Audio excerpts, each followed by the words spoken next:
All right, here we go. This is NBA Now by Chat Sports. I'm Chase Senior. Hope all of you had a great weekend and your weeks are off to an even better start. Today's show is locked and loaded, and it's sponsored to you by Mint Mobile, the cell phone company that's changing the game, offering plans for as little as $15 per month. If you want to start saving money today during a period of inflation when everybody's trying to cut costs, you can do so with Mint Mobile. We'll tell you more about them coming up right around the corner, but the link for that cell phone plan available for you in the comment section and the description of this video. We begin today's show with the biggest storyline going down in the NBA, especially after that article was released by Shams Charania on The Athletic, which stated that the Boston Celtics offered Jaylen Brown for Kevin Durant, and the Nets said, nope, we're not doing it, which is a little bit of a surprise because among players available potentially in a trade, Jaylen Brown is one of the best, I think, that the Nets could get back for Kevin Durant. That's how high I am on JB. We'll get to him coming up around the corner. First, though, set the foundation with all of the reports from Shams as well as Adrian Wojnarowski. First, it was Woj with this. According to ESPN sources, as Brooklyn Nets star Kevin Durant's trade request approaches its fourth week, closing in on a month here, Boston Celtics have emerged among teams engaged in talks on a possible deal.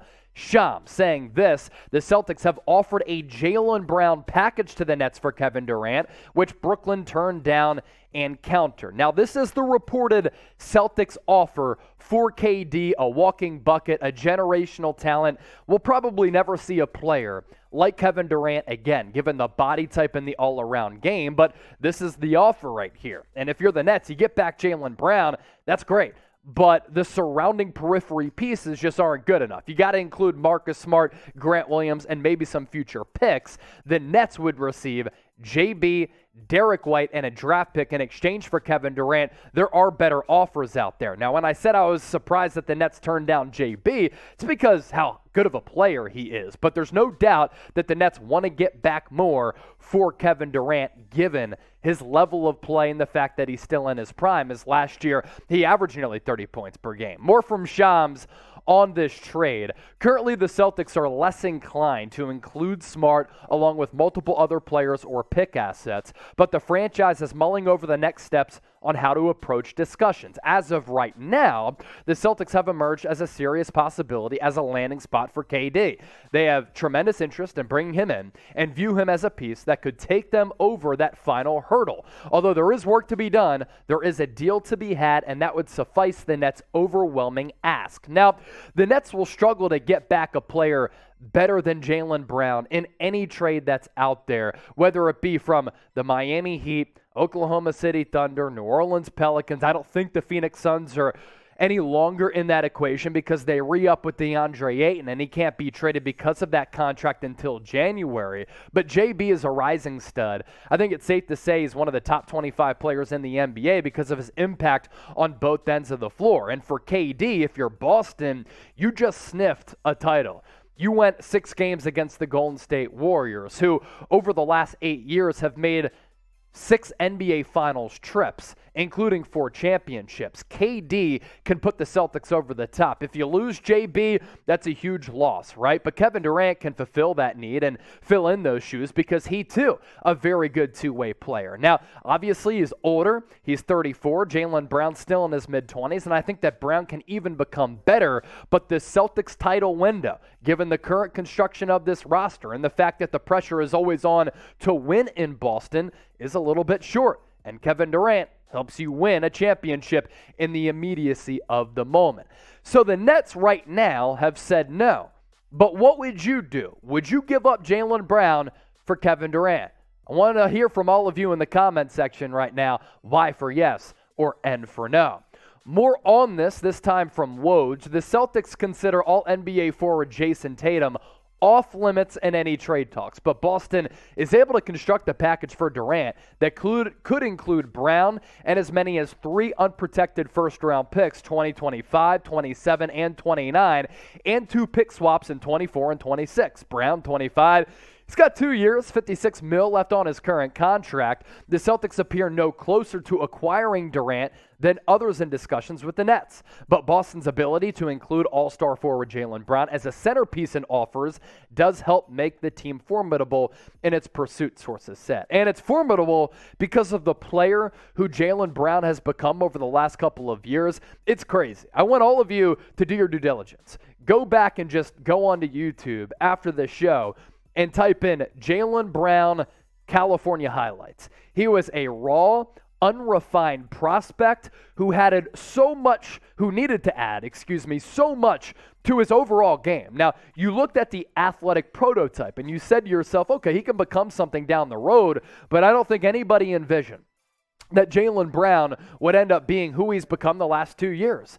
25 points per game 2 years ago on nearly 40% shooting from downtown. And then this past year, just shy of 24 points per game. Good rebounder, efficient from the floor. The handle can get sloppy from time to time. But again, his overall offensive acumen, his overall offensive growth has caught a lot of people by surprise, and that's all a byproduct of him getting in the lab and improving his game, and that's all turned into Jaylen Brown becoming a very, very valuable player. A lot left to get to on the show today on Russell Westbrook as well as Kyrie Irving. We'll get you caught up on everything going down with the Brody and Kyrie, but first, today's show, as I mentioned, sponsored by Mint Mobile, offering cell phone plans as little as $15 per month on America's largest 5G network. The cool thing with Mint Mobile, you don't have to change your cell phone number or get a new physical cell phone. You also, on top of that, get unlimited talk and text, high-speed data, a mobile hotspot, and you get to save money every single month. Unlimited premium wireless plans starting as low as $15 that honestly cannot be beat by any cell phone carrier out there. MintMobile.com/chatsports. I'll put that link available for you in the comment section and the description of this video. Thank you so much to Mint Mobile for being a big part of what we do here at Chat Sports. Now we shift gears to Kyrie Irving. Shams with this. Kyrie has actually made his intent to play out the year in Brooklyn.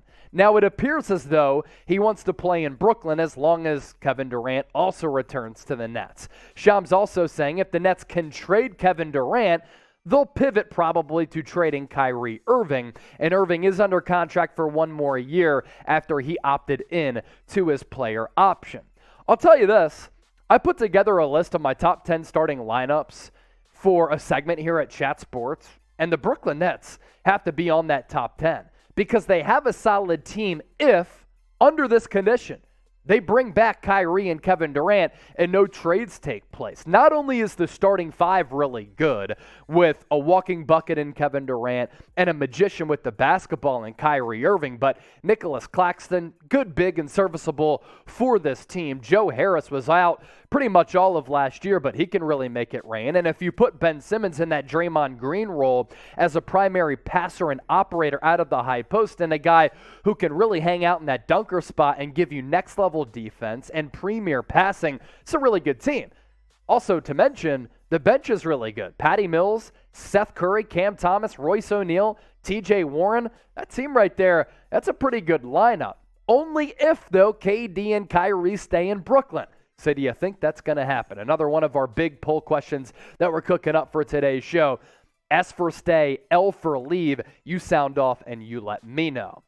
Lastly from Shams, teams in on Russell Westbrook. This is a market that has dwindled over the last couple of years, but to many people's surprise, there are actually 3 teams, according to Shams, who are checking in on Russ. It's the Indiana Pacers, the Utah Jazz, as well as the New York Knicks. Shams on the Brody, Utah, New York, and Indiana among the teams that have discussed deals with the Lakers involving Russell Westbrook, and this is the key element here, and draft capital, sources said. There appears no deal is imminent in those conversations as the overall trade market plays out over the next 2 months of the offseason. And the trade market is something to keep an eye on here over the next couple of weeks and months.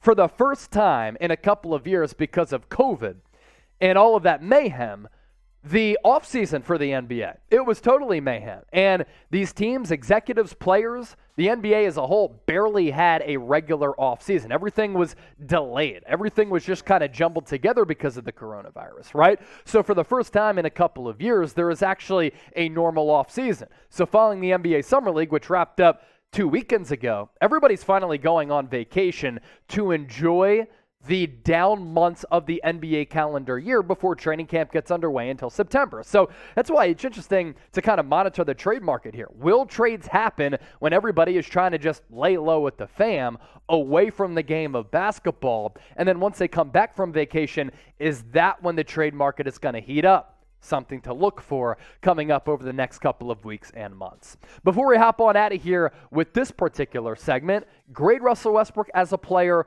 right now. I'm down on him because the numbers continue to decline, and I think he plays a maddening style of basketball. You let me know what you think of the future Hall of Famer from 1 to 100.